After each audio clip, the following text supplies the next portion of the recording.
Vamos continuar nosso Sermão do Monte, Mateus capítulo 6.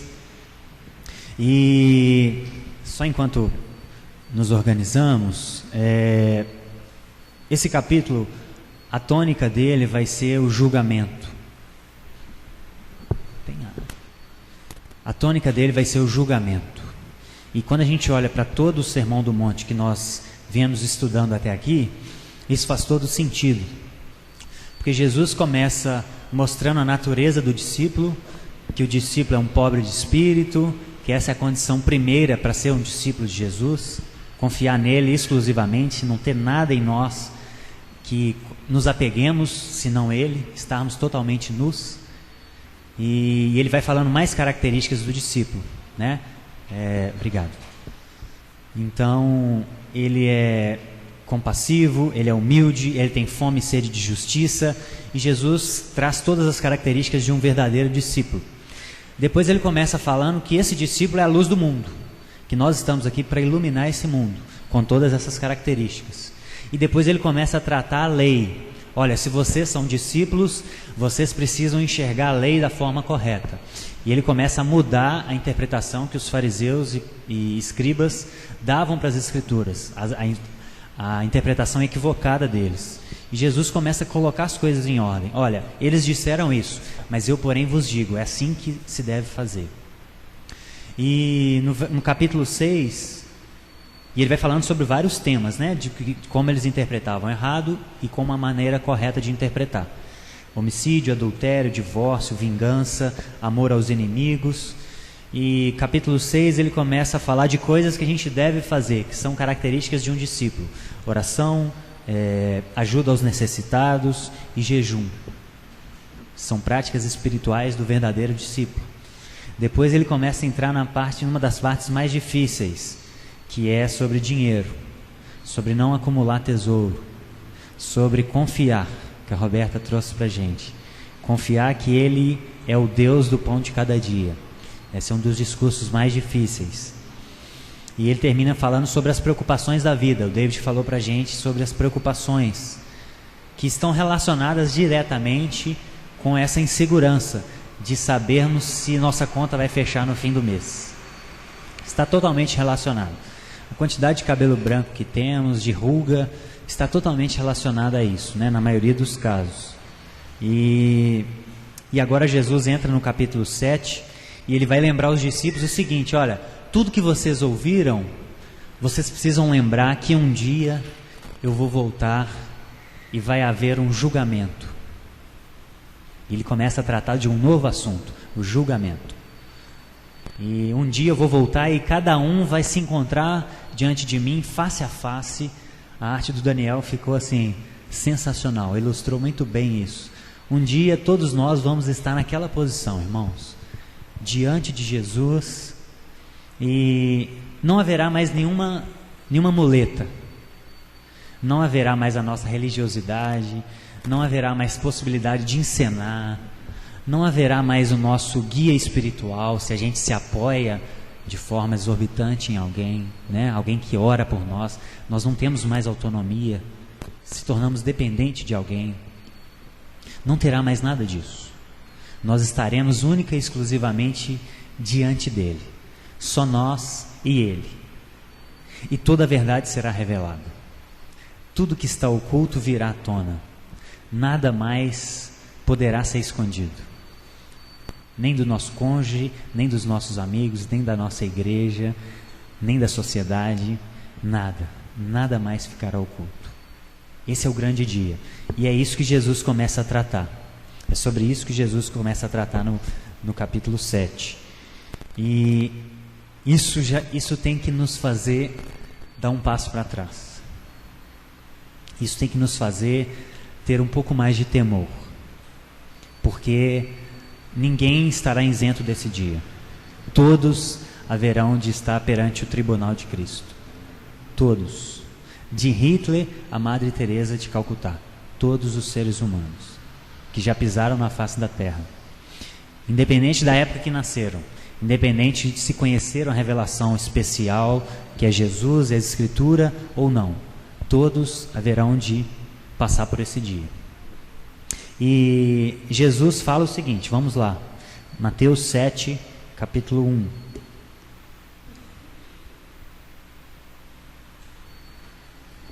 Não julguem, para que vocês não sejam julgados. Pois, da mesma forma que vocês julgarem, vocês serão julgados. E a medida que usarem, também será usada para medir vocês. Então, a primeira palavra que Jesus traz, e que a gente precisa destrinchar um pouquinho mais e trazer um pouco de luz, é não julguem. Porque isso é motivo de desentendimento em muitos cenários dentro da cristandade. É comum a gente ver pessoas que fazem um juízo de valor, seja de uma ação, seja de uma atitude, seja de alguma postura. E é comum irmãos virarem e falar assim, olha, não julgueis, porque vocês serão julgados.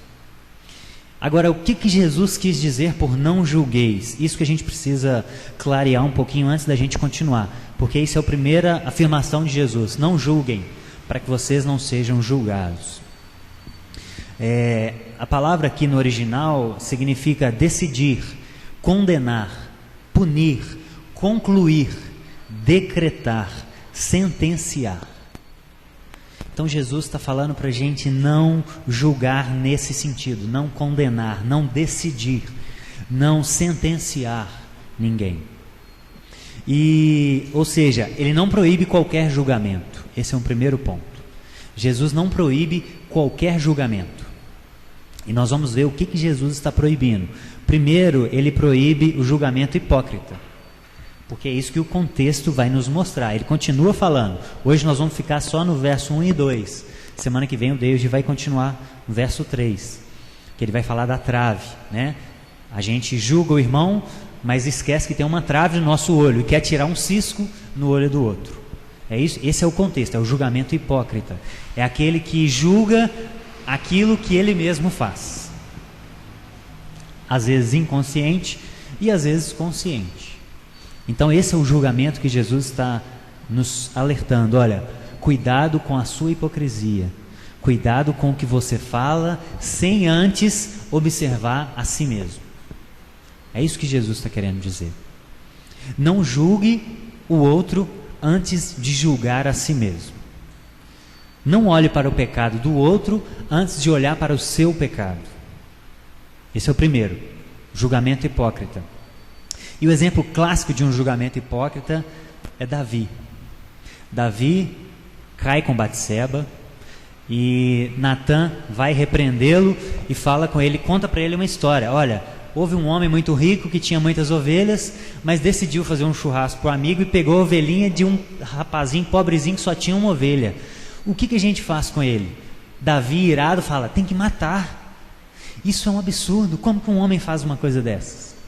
Ou seja, o pecado cegou Davi a tal nível que ele não percebeu a sua hipocrisia, ele não olhou para si, ele não olhou o que ele tinha acabado de fazer. Isso é o julgamento hipócrita. É a gente condenar aquilo que nós fazemos. Isso é o julgamento hipócrita.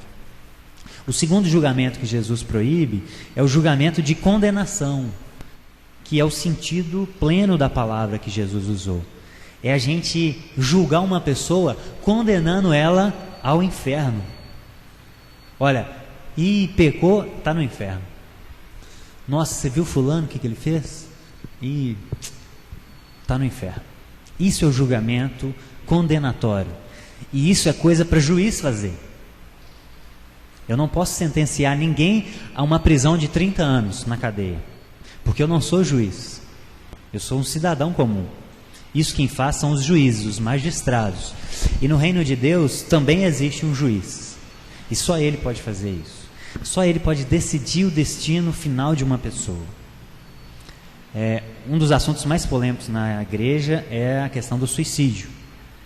E frequentemente tem casos de suicídios e levanta a polêmica de novo. Alguns condenando a pessoa, outros isentando. E eu tenho muito dificuldade em condenar alguém. Eu acho que um cristão não deveria fazer isso. A gente pode falar que ninguém, biblicamente, as escrituras dizem que ninguém pode tirar uma vida. O suicídio não é nem tão claro na escritura. A Bíblia não diz, não suicidem. Isso é uma conclusão, uma dedução que fazemos. Se ninguém pode tirar a vida de ninguém, logo não podemos tirar a nossa própria também. Mas falar que alguém que se suicidou está no inferno, poxa, é muito difícil a gente falar isso. Não posso fazer isso. Hitler está no inferno? Não sei. Tomara que não. Tomara que ele tenha se arrependido na última hora. Mas eu não posso fazer isso. Eu não posso julgar ninguém. Eu não sou juiz. Eu não estou nessa posição. Nós não podemos fazer isso. E esse é o julgamento que Jesus está proibindo. E eu já julguei alguém, irmãos. Eu lembrei desse assunto, desse caso. E uma vez eu evangelizando um amigo de infância, aquelas pessoas que você quer muito bem. E depois de várias tentativas, de anos tentando, e um dia eu conversando com ele, aquele zelo, às vezes positivo, às vezes a gente ultrapassa, e eu perguntei, como é que está a sua vida? E ele foi falando da vida dele. Mas você está lendo a escritura? Não tenho lido a escritura. Mas você tem congregado? Não tenho congregado. E eu falei, cara, fulano, você está no inferno. E ele arregalou o olho e falou, não estou não. Porque ninguém quer estar no inferno. Vocês já foram um velório de alguém que está no inferno? Eu nunca fui. Todo velório a pessoa é boa. Não tem velório de pessoas ruins. Mas porque esse é um assunto que mexe com a gente. No fundo a gente sabe que o buraco é mais embaixo. E eu condenei aquela pessoa. E na hora o Espírito Santo falou, você está condenando ela. E eu tive que pedir perdão para ela na hora. Eu falei, olha, me expressei errado. O que eu quis dizer não foi isso. O que eu quis dizer o que eu posso dizer a sua conduta é uma conduta de alguém que não conhece a Cristo. É isso que eu estou dizendo. Mas depois consertar é difícil, né, gente? Aí depois fica complicado. Mas o que podemos fazer no máximo é isso. Olha, isso não é uma conduta de alguém que conheceu a Cristo. E você está correndo um grande risco de ouvir no grande dia que ele não te conhece. Isso é o máximo que a gente pode fazer. Agora, falar que alguém está no inferno, isso só Deus pode fazer, porque só Ele é juiz, só Ele tem poder para isso. Então Jesus condena o nosso julgamento condenatório. Jesus proíbe esse julgamento. E a última forma de julgamento que Jesus proíbe é a forma errada de julgar, seja julgamentos baseados em mentiras, em fofocas. Olha, fulano, deixa eu te contar uma coisa aqui. Você viu o que fulano fez? Ele fez isso, isso e isso. Não, então ele vai ter que ser disciplinado. Ou seja, não chama a pessoa e fala, olha, o que você fez isso? Não se respeita a ordem de Mateus 18, quando Jesus diz, se alguém pecar contra você, chama ela no particular e exorta. Se ela não aceitar, chama testemunhas.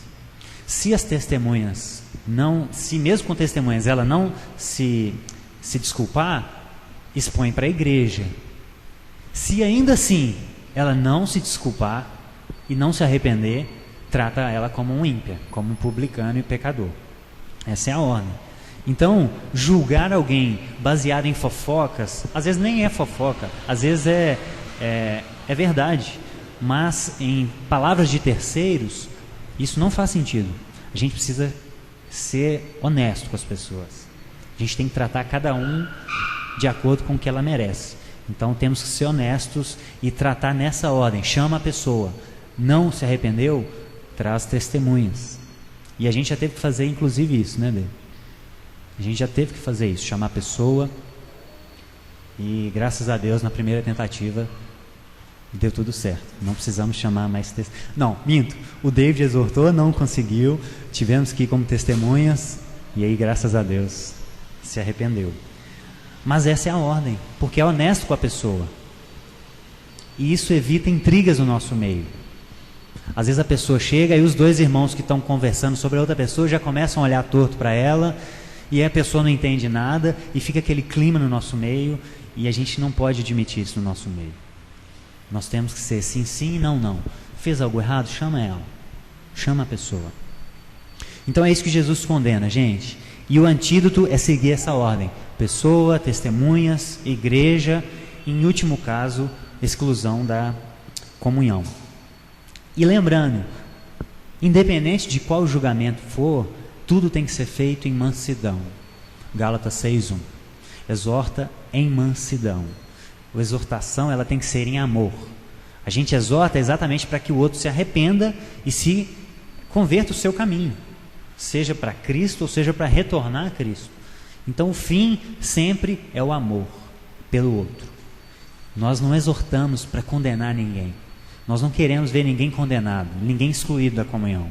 Nós julgamos por amor àquela pessoa. Essa tem que ser a maneira correta. E vamos caminhar alguns textos para a gente ver agora o que nós devemos julgar, porque a Bíblia diz para julgarmos em centenas de textos. Agora, o que nós devemos julgar? Vamos lá em 1 Coríntios capítulo 5. 1 Coríntios capítulo 5, verso 9. Primeira coisa que devemos julgar são os irmãos. Olha que interessante. Jesus condena um outro tipo de julgamento, mas a Bíblia nos ensina a julgar os irmãos. Em comunidade, a igreja é o lugar para que se julgue os irmãos. Olha que interessante esse texto. 1 Coríntios 5:9. Já lhes disse por cartas que vocês não devem associar-se com pessoas imorais. Com isso, eu não me refiro aos imorais do mundo, nem aos avarentos, nem aos ladrões ou aos idólatras. Se eu fosse falar desse povo, vocês precisariam sair do mundo, porque é muita gente. Mas agora eu estou lhes escrevendo que não devem se associar com qualquer um que, dizendo-se irmão, seja imoral, avarento, idólatra, caluniador, alcoólatra ou ladrão. Com tais pessoas vocês nem devem comer. Por quê? Como haveria eu julgar os de fora da igreja? Vocês não devem julgar os que estão de dentro? Deus julgará os de fora. Expulsem esses perversos do meio de vocês. Gente, olha que interessante. Paulo está falando o seguinte: pessoal, nós como igreja precisamos cuidar exatamente dos de dentro. A gente não pode julgar os de fora. Agora, aqui dentro, numa comunidade, é aqui o lugar que nós devemos julgar-nos uns aos outros. É aqui que nós devemos nos exortarmos uns aos outros. Esse é o lugar seguro para isso. E esse é o lugar propício para isso. Então ele está falando de pessoas que se julgam irmãs, mas estão em práticas que não condizem com o Evangelho. Não devemos julgar os que estão de dentro? Sim, os que estão de dentro são para ser julgados. Paulo fala também em Efésios capítulo 5, verso 11, que as obras infrutíferas têm que ser trazidas à luz. Nós não podemos ocultar obras das trevas no nosso meio. Elas têm que vir para a luz. E não necessariamente significa trazer o pecado de todo mundo aqui na frente. É por isso que o corpo funciona de uma forma dinâmica. Existem pessoas que acompanham pessoas que são mais próximas de outras, e nós devemos confessar os nossos pecados uns aos outros. É assim que funciona. Aqui é o último passo de Mateus 18. Aqui é só quando não der certo em todos aqueles níveis que eu falei. Mas nós devemos trazer à luz. Não podemos permitir obras das trevas encobertas no nosso meio, porque é isso que leveda a massa. É o fermento que leveda a massa. Se a gente permitir um pecadinho aqui, e aí outra pessoa se associa, isso pode envolver mais pessoas. Chega um momento que a gente tem, e isso já aconteceu, ter lideranças inteiras corrompidas. E seja qual for o pecado, seja pecados sexuais, pastor com a mulher do louvor, isso não é incomum, irmãos. E é por causa desse zelo pela igreja que a Bíblia nos ensina: julguem os de dentro, julguem os de dentro, porque a gente precisa preservar a sã doutrina. Nós estamos aqui não de brincadeira, nós estamos aqui para preparar pessoas para encontrar com Cristo. E para encontrar com Cristo, a gente precisa estar com uma vida muito alinhada. Mas é muito. Para encontrar com Cristo sem medo. Sem medo. A gente tem que estar com a vida muito alinhada. E isso é pedagógico, como o David disse. É diário, gente. Não é do dia para a noite. Não é do dia para a noite que a gente consegue abandonar certos pecados. É diário. É confessando para aquele irmão que você confia. E ainda assim você vai cair de novo, mas aí você vai sendo constrangido pelo Espírito Santo, se você buscá-lo, e diariamente você vai lendo a Escritura e vai conhecendo mais, e isso vai te mudando, diariamente. É assim que funciona a dinâmica da igreja. Então nós temos que julgar os irmãos. Aquela ideia, cuida da sua vida que eu cuido da minha, não existe no reino de Deus. A vida em comunidade é a vida em que uns cuidam das vidas dos outros. Na igreja, em briga de marido e mulher, a igreja mete a colher. Não existe isso. Não, da minha vida cuido eu. Não existe. Porque a nossa vida é comunitária. A gente confessa os nossos pecados uns para os outros. E a gente tem que prestar contas para alguém. Não só para Deus, mas para alguém. Nós precisamos prestar contas. Então, se você se sente incomodado, e nós já tivemos pessoas que não conseguiram caminhar conosco, porque, nas palavras dela, é muito próximo. É muito próximo. Na hora que eu vi isso, eu falei assim, não estou acreditando. Não dá para caminhar conosco porque é muito próximo? O que você está querendo? E geralmente são pessoas que já experimentaram outras realidades, às vezes de comunidades muito grandes, que fica humanamente impossível, pode ter até um bom coração, mas eu acho que é humanamente impossível dar conta de tanta gente, numa mesma comunidade. E quando conhece uma realidade de uma igreja menor, não consegue, porque é muito próximo. Porque a gente vai tocar em pontos que não querem ser tocados. Não quer que incomode aquela área. Mas essa é a função da igreja. E muitos não entendem, às vezes, a nossa função de fustigar, a gente que está mais à frente, de fustigar aquelas áreas que são mais o tendão de Aquiles de cada um, que cada um tem uma. E às vezes as pessoas ficam com raiva. Mas é para o bem. O fim é o amor. O fim é que ela cresça, que ela seja salva. E porque nós precisamos disso também. É por isso que nós confessamos uns aos outros. A gente não é melhor que ninguém. Ninguém é melhor que ninguém. E às vezes quando a gente encontra uma pessoa e ela vem confessar pecado, e ela termina de confessar e eu falo assim, isso que você fez é muito grave. Você tem noção da gravidade? Você já pensou por esse lado? Olha como você poderia ter ferido essa pessoa. Olha o que isso poderia ter desencadeado daqui a 1 ano. Você tem noção? Tenho noção. Eu pequei gravemente. E eu falo assim, você está se arrependido? Tô. Nossa, eu me remoí esses dias até a gente encontrar. Eu não estou aguentando de vergonha, eu não quero ver os irmãos. E eu falo, eu vou te ajudar. Eu vou te ajudar, sabe por quê? Porque amanhã pode ser eu no seu lugar. Mas como assim? Eu achei que você ia ficar com raiva. Como assim eu vou ficar com raiva? O potencial do pecado está dentro de mim da mesma forma que em você. Como é que eu vou te condenar se eu tenho o mesmo potencial? Não faz sentido. Amanhã pode ser você me aconselhando. E a pessoa às vezes fica constrangida. Nossa, não pensei que ia ser assim. Mas só pode ser assim, não tem outra opção. Não posso me colocar num pedestal e começar a apontar o dedo, porque eu sou carne como ela. Minha carne, que está em processo de regeneração, é a mesma coisa. Os mesmos desejos. Talvez cada um tenha um diferente, mas o nível de causa é o mesmo. Se não é Jesus em nós, diariamente, todo mundo está no mesmo nível. Então não há espaço para condenação, para o julgamento condenatório. Não há espaço. Não pode haver espaço. Porque nós somos todos pecadores. Estamos destituídos da glória de Deus. Todos estamos no mesmo nível. A questão é o quanto nós queremos mudança. Isso pode variar. Inclusive alguns desistem no caminho e retornam.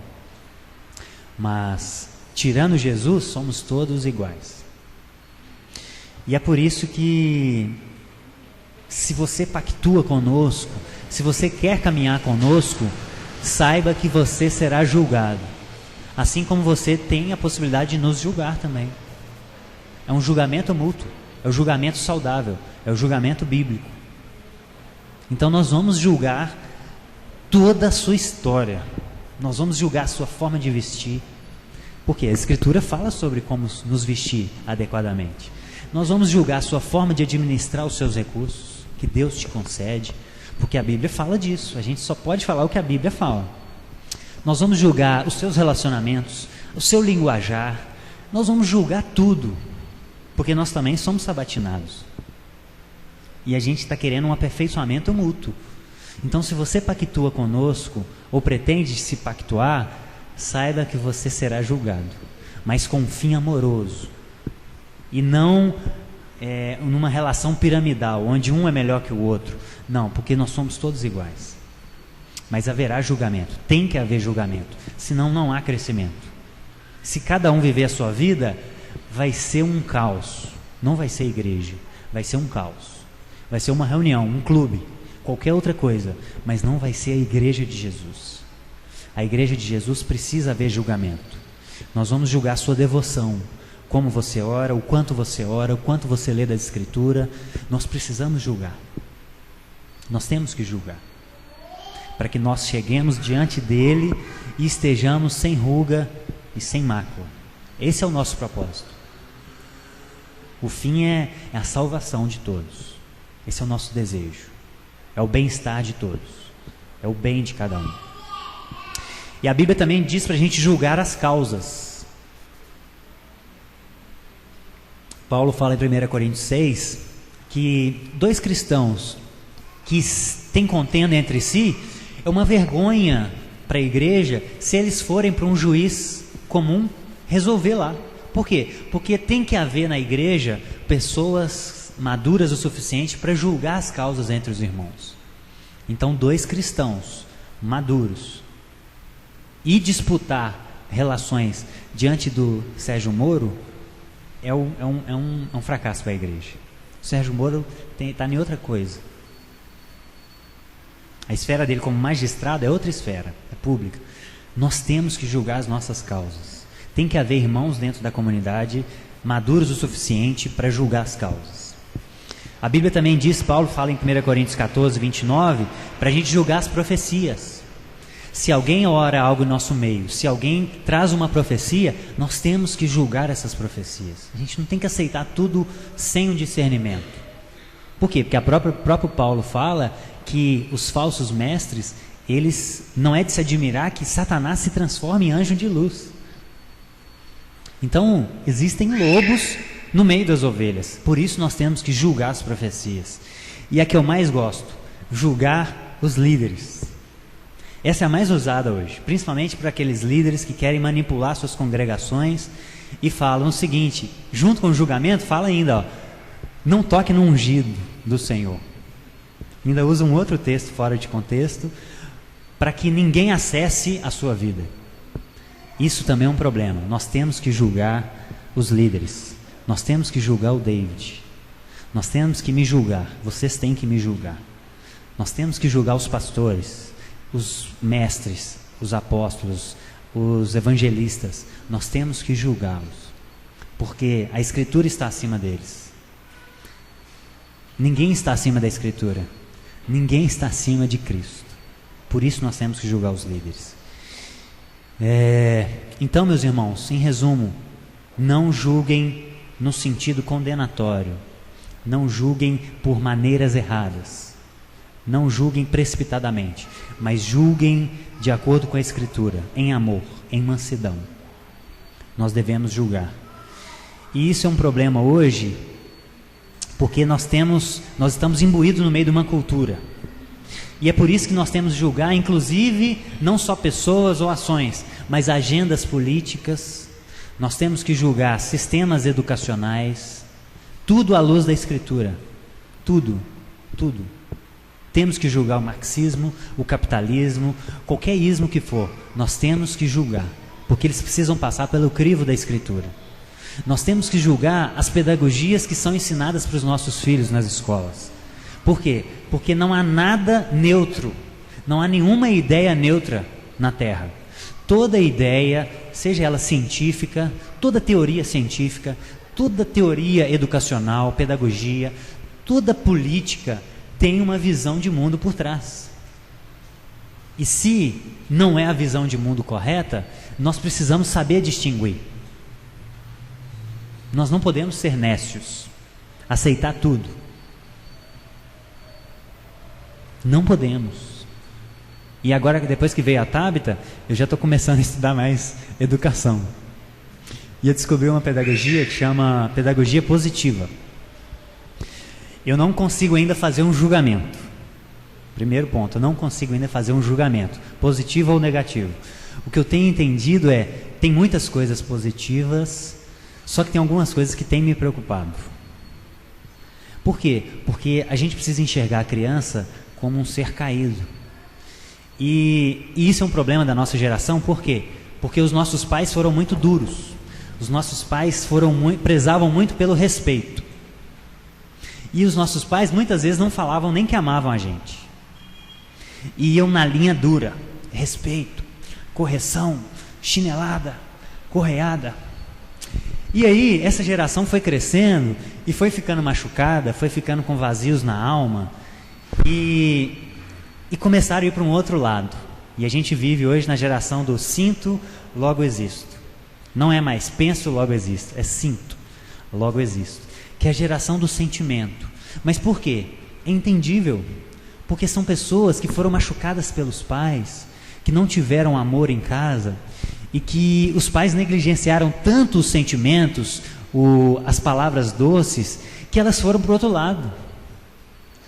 Valorizaram extremamente os sentimentos. E é uma geração que tem se dobrado aos filhos, tem se ajoelhado aos filhos, e os filhos são os reis da casa. Não há autoridade, não há limites em muitos casos. E a Escritura, eu acho que ela traz um equilíbrio entre esses dois pontos. A gente precisa amar os nossos filhos, a gente precisa trazer conforto para eles, mostrar para eles que eles são capazes, estar perto deles, mas a gente não pode tratar eles como reis da nossa casa. Eles são filhos, eles têm que se submeter à autoridade dos pais. Uma palavra que me incomodou de uma moça que traz essa linha é exatamente isso. Ela falou assim: eduque os seus filhos sem submissão. Opa, a hora que ela falou sem submissão, eu falei: nossa, isso aí não me soa muito bem. Aí eu mandei mensagem: o que significa isso? Ela não me respondeu ainda, tomara que me responda. Mas sinceramente eu quero entender, eu quero aprender sobre isso, porque tem muitos pontos positivos, né? Retomar essa questão de falar, afirmar os nossos filhos, isso é muito bom. É só um exemplo para vocês entenderem que nós temos que julgar tudo. Tudo tem que ser julgado à luz da Escritura. Nada pode ficar ao Deus dará. Nada tem que passar, tanto faz, deixa a vida me levar. Não. Nós estamos aqui para estabelecer o reino de Deus. Nós estamos aqui para redimir a terra. E tudo tem que ser feito conforme Deus quer, conforme o caráter dele. Por isso nós temos que julgar tudo. E Jesus fala uma outra palavra em Mateus 7, que me chamou muita atenção. Depois de não julguem, ele fala o seguinte: sabe por que a gente não deve julgar? Porque a mesma medida que usamos será usada contra nós. Nós. A palavra aqui é métrel, vem de metro. Ou seja, o mesmo critério que nós usamos para condenar quem quer que seja, será usado contra nós. Ou seja, tudo aquilo que nós estamos falando está sendo anotado para ser falado conosco no grande dia. Tudo. Os mesmos critérios. A mesma rigidez. A mesma rigidez será usada contra nós.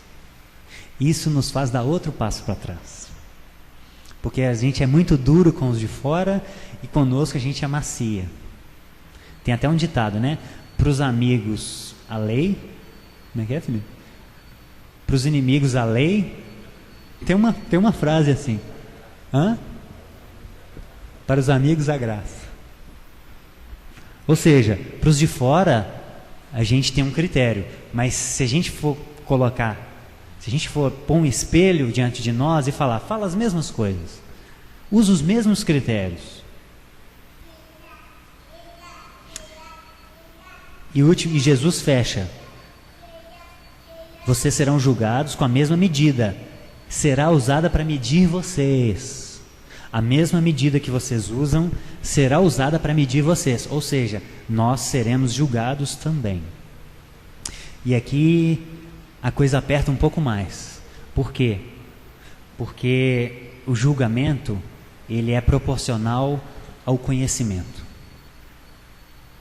A quem muito é dado, mais será cobrado. A Escritura, num todo, ela traz responsabilidades quanto maior o nosso nível de conhecimento de Cristo.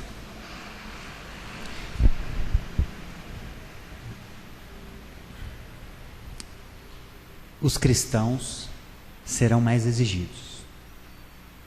Nós que conhecemos a Cristo, seremos mais exigidos.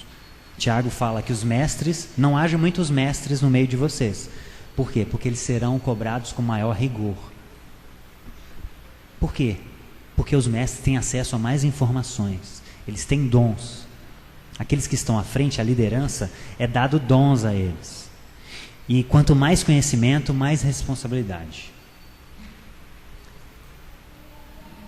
Jesus disse em Mateus 10,15 que haverá menos rigor para Sodoma e Gomorra do que para aquelas cidades que rejeitaram o Evangelho de Jesus.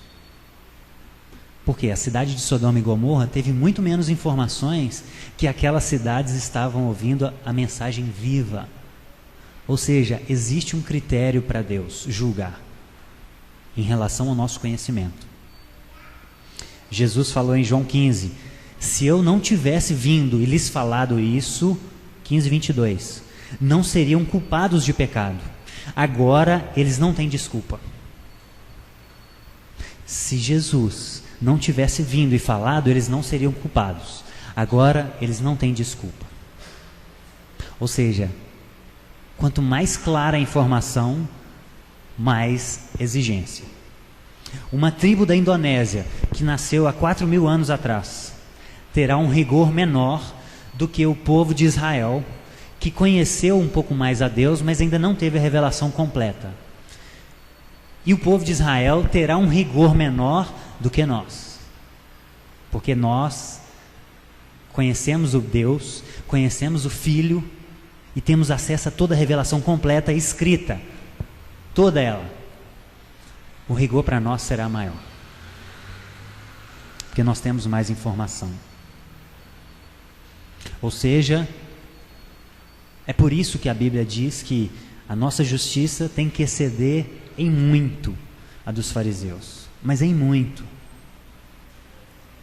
Por que Jesus disse isso?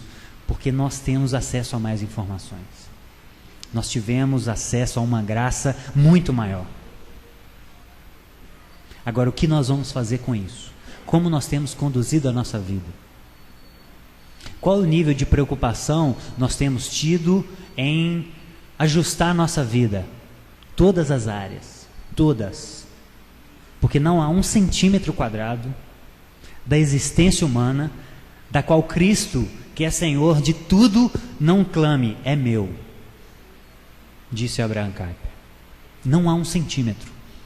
Até a cor do nosso cabelo, qual tinta nós vamos usar? Brincadeira, viu, irmãs?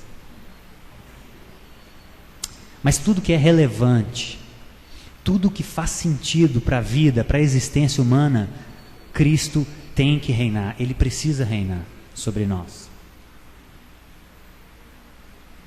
E eu queria fechar com um texto de 1 Coríntios 4, que nos traz um temor, deve nos trazer um temor ainda maior. Porque Deus não vê como um homem vê. Deus, Ele não julga pela aparência. A Escritura diz que Deus não julga pela aparência. Deus, Ele vê o mais profundo do coração. E olha o que Paulo disse em 1 Coríntios 4. Verso 5. Não julguem nada antes da hora devida. Ou seja, existe uma hora para julgar. Esperem até que o Senhor venha. Ele trará à luz o que está oculto nas trevas e manifestará as intenções do coração.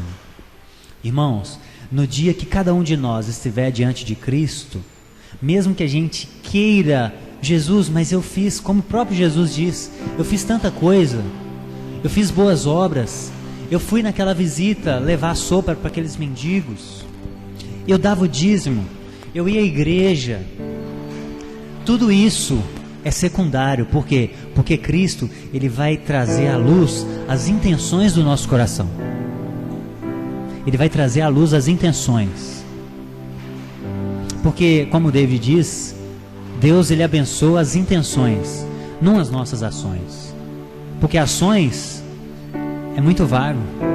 Podem ter ações boas, com um fundo bom, uma intenção boa, como podem ter ações que aparentemente são más, mas teve uma intenção boa. Ou o contrário, né? Eu repeti. Intenções más com boas intenções. Bagunçou tudo. Podem ter ações más com boas intenções, ou ações boas com más intenções. Porque o que vale são as intenções. O que vale é o que está dentro de nós. O que vale para Cristo no dia do julgamento é o que está dentro. Qual a motivação de fazer cada coisa que fazemos? Qual a motivação de escolher aquela profissão? É restabelecer o reino ou é ficar rico? Ou é ter status? Ou é trabalhar de gravata? Qual é a motivação? Qual a motivação de usar aquela roupa? Resplandecer a Cristo através do nosso corpo, como Paulo fala em 1 Coríntios 6,19, ou é se sentir bem e às vezes defraudar o outro, como Paulo também fala em 1 Tessalonicenses 4,8. Defraudar. Qual a intenção de estar aqui hoje? É conhecer a Cristo e estar disposto a negar a si mesmo, ou fazer parte de um clube? Irmãos, tudo será julgado, todas as intenções serão julgadas, e a gente precisa se preparar para esse dia. E a boa notícia é, ainda há tempo, nós estamos vivos.